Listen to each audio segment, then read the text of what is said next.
You replay the conversation again while brushing your teeth. Not the whole thing, just one sentence, one pause, one look on their face that lasted half a second too long. And somehow, hours later, your mind is still standing in that moment like it never fully left. You wonder if you sounded strange, too quiet, too eager, too cold, too much. You try to remember the exact tone you used. You reconstruct the scene carefully, almost scientifically, like someone trying to solve a mystery nobody else noticed happened. And the strange part is, you already know most people moved on from it instantly, but your mind didn't. Because for some people, conversations do not end when they end, they echo. They linger in the nervous system like footsteps in a familiar hallway. Not because you are dramatic, not because you are obsessed with yourself, but because somewhere deep inside you, being understood has always felt emotionally important. People who replay conversations in their head are often carrying an invisible sensitivity to perception, not vanity, not narcissism, something quieter than that, a deep awareness of how fragile connection can feel.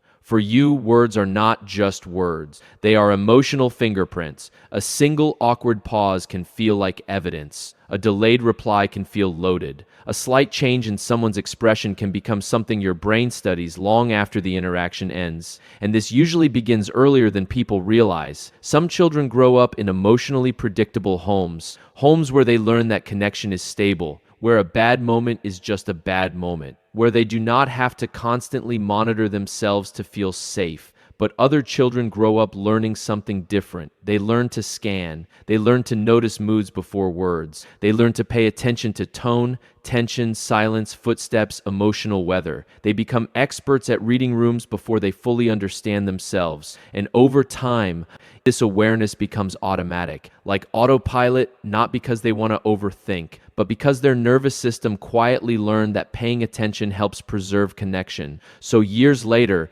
even ordinary conversations can carry emotional weight far beyond the surface. Someone says, "You're quiet today," and most people move on. But your brain opens the file. Did they mean it negatively? Did I seem upset? Did I make things uncomfortable? Should I have explained myself better? The mind begins replaying the interaction the way fingers return to a sore tooth, not to hurt itself, to check if the pain is still there. And people often misunderstand this behavior. They think replaying conversations means insecurity, but many times it actually reflects emotional conscientiousness. You care how your presence affects people. You care whether others felt seen, comfortable, respected, included. You carry conversations home because relationships do not feel disposable to.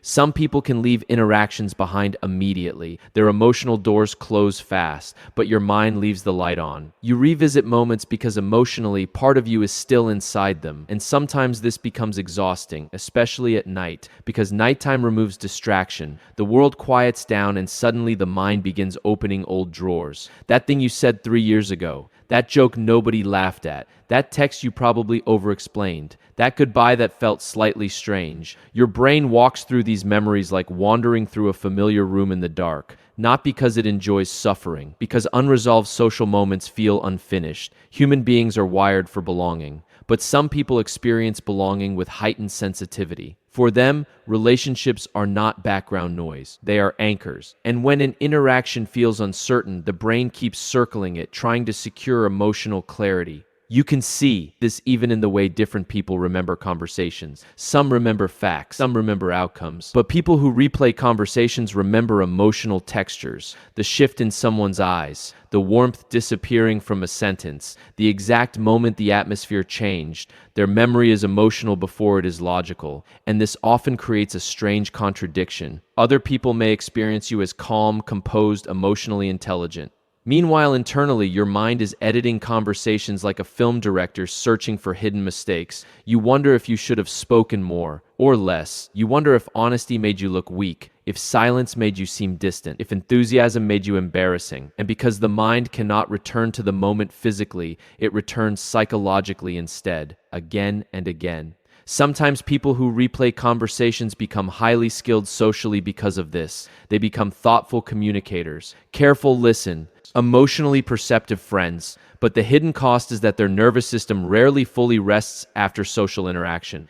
Even peace can feel temporary, because the mind is still checking the emotional mirrors. There is also something deeply human happening underneath all this. You are trying to protect attachment. When human beings fear disconnection, the brain begins searching for ways to prevent it. One of those ways is reflection. If I analyze enough, maybe I can avoid rejection next time. If I replay enough, maybe I can understand what changed. If I monitor myself carefully enough, maybe I can stay emotionally safe. So the replaying becomes a kind of emotional blanket, heavy sometimes, restrictive sometimes, but familiar, and familiarity can feel safer than uncertainty, especially for people who learned early that social harmony mattered deeply. As life moves forward, this behavior changes shape. In adolescence, replaying conversations often revolves around acceptance. Teenagers become intensely aware of how they are perceived because identity itself is still forming. One awkward interaction can feel catastrophic. One embarrassing moment can feel permanent. The mind becomes hyper-aware of social positioning. Did they like me? Did I sound stupid? Did I fit in? Did I say too much? And because teenage emotions are so immediate, conversations can replay endlessly. At that age, belonging feels like survival. Then adulthood arrives and the replaying becomes quieter, more sophisticated, harder for others to notice. Now it is not just about fitting in. It becomes about being respected, being understood, being emotionally safe in relationships, being enough in professional spaces, being acceptable without performing constantly. An adult may smile through an interaction confidently, then spend the drive home dissecting every detail in silence. Sometimes replaying conversations becomes strongest after conflict, not because you enjoy ICT. Actually, the opposite. People who replay conversations are often deeply uncomfortable with emotional rupture. Arguments do not leave them easily. Coldness lingers. Tension echoes. Even after resolution, part of their nervous system keeps returning to the moment like touching a bruise, trying to understand, trying to restore emotional equilibrium.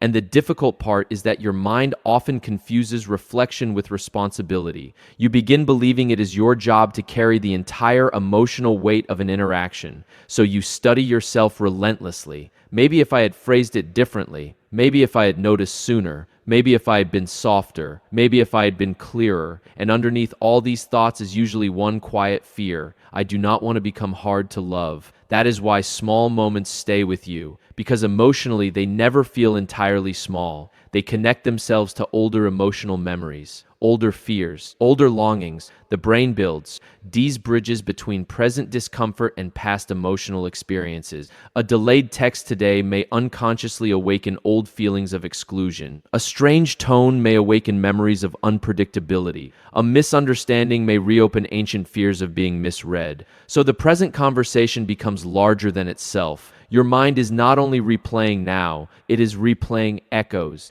And people who do not experience this often misunderstand the depth of it. They say, "You care too much. You overthink everything. Just let it go." But minds do not simply let go of what they learned was emotionally important, especially when emotional awareness became part of survival.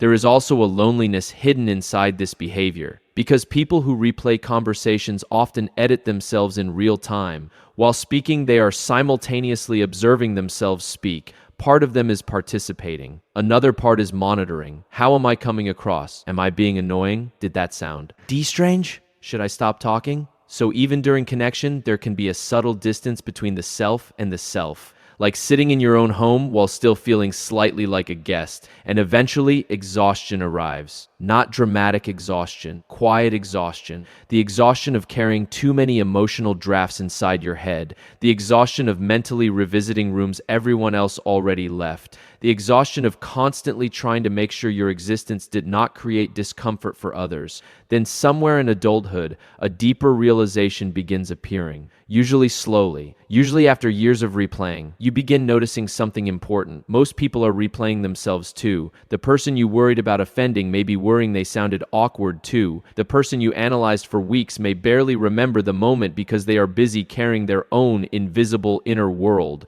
And this realization changes something. Not instantly, not completely, but gently, because eventually you begin understanding that replaying conversations was never truly about perfection. It was about longing, longing to feel emotionally secure, longing to feel correctly understood, longing to know your presence did not damage connection. And then comes the reframing that changes the emotional atmosphere entirely. Maybe your mind does not replay conversations because you are broken. Maybe it replays them because connection has always felt sacred to you. Suddenly the behavior looks different, not healthier necessarily, not easier, but more understandable. You stop viewing yourself as irrational. You begin seeing the tenderness underneath the habit. You realize your brain was trying to create safety in the only language it knew, attention. And once you see that, shame loosens slightly, because shame grows strongest when behaviors feel meaningless. But this behavior has meaning. It came from somewhere, from sensitivity, from adaptation, from emotional memory, from caring deeply about human closeness. Even now, you probably remember conversations other people forgot years ago, not because your mind is weak, because your emotional memory stores moments differently. Some people store events like photographs. You store them like rooms. You remember how they felt to stand inside, and perhaps that is why certain conversations become homes your mind keeps revisiting. Familiar even when painful, known even when exhausting. There is something profoundly human about that, because every person wants reassurance that they belong safely in the minds of others. Some people just feel that desire more intensely, and eventually, life softens this behavior in unexpected ways. Not by eliminating it completely, but by teaching you that your worth cannot depend entirely on flawless interactions. You begin realizing that connection is not as fragile as you feared. Healthy relationships survive awkward pauses, misunderstandings, imperfect wording, human moments. People who truly care about you do not hold a microscope to every sentence you speak. And slowly, your nervous system begins learning something new, that you do not have to earn safety through constant self-monitoring. Still, there will probably always be moments when your mind returns to old conversations. A sentence will echo. A memory will surface while driving. A small interaction will replay before sleep, because this is how your mind learned to hold closeness, carefully, tenderly, like carrying water without wanting to spill any. And maybe that part of you does not need punishment. Maybe it only needed understanding, because beneath the replaying, beneath the analyzing, beneath the endless revisiting, was never someone trying to be difficult, only someone trying very hard to be received with warmth, only someone trying to protect connection, only someone who learned that words can stay inside the heart long after, or they leave the mouth, and there is nothing shameful about that. Some minds simply leave emotional footprints deeper than others. Some hearts keep listening long after the room becomes quiet.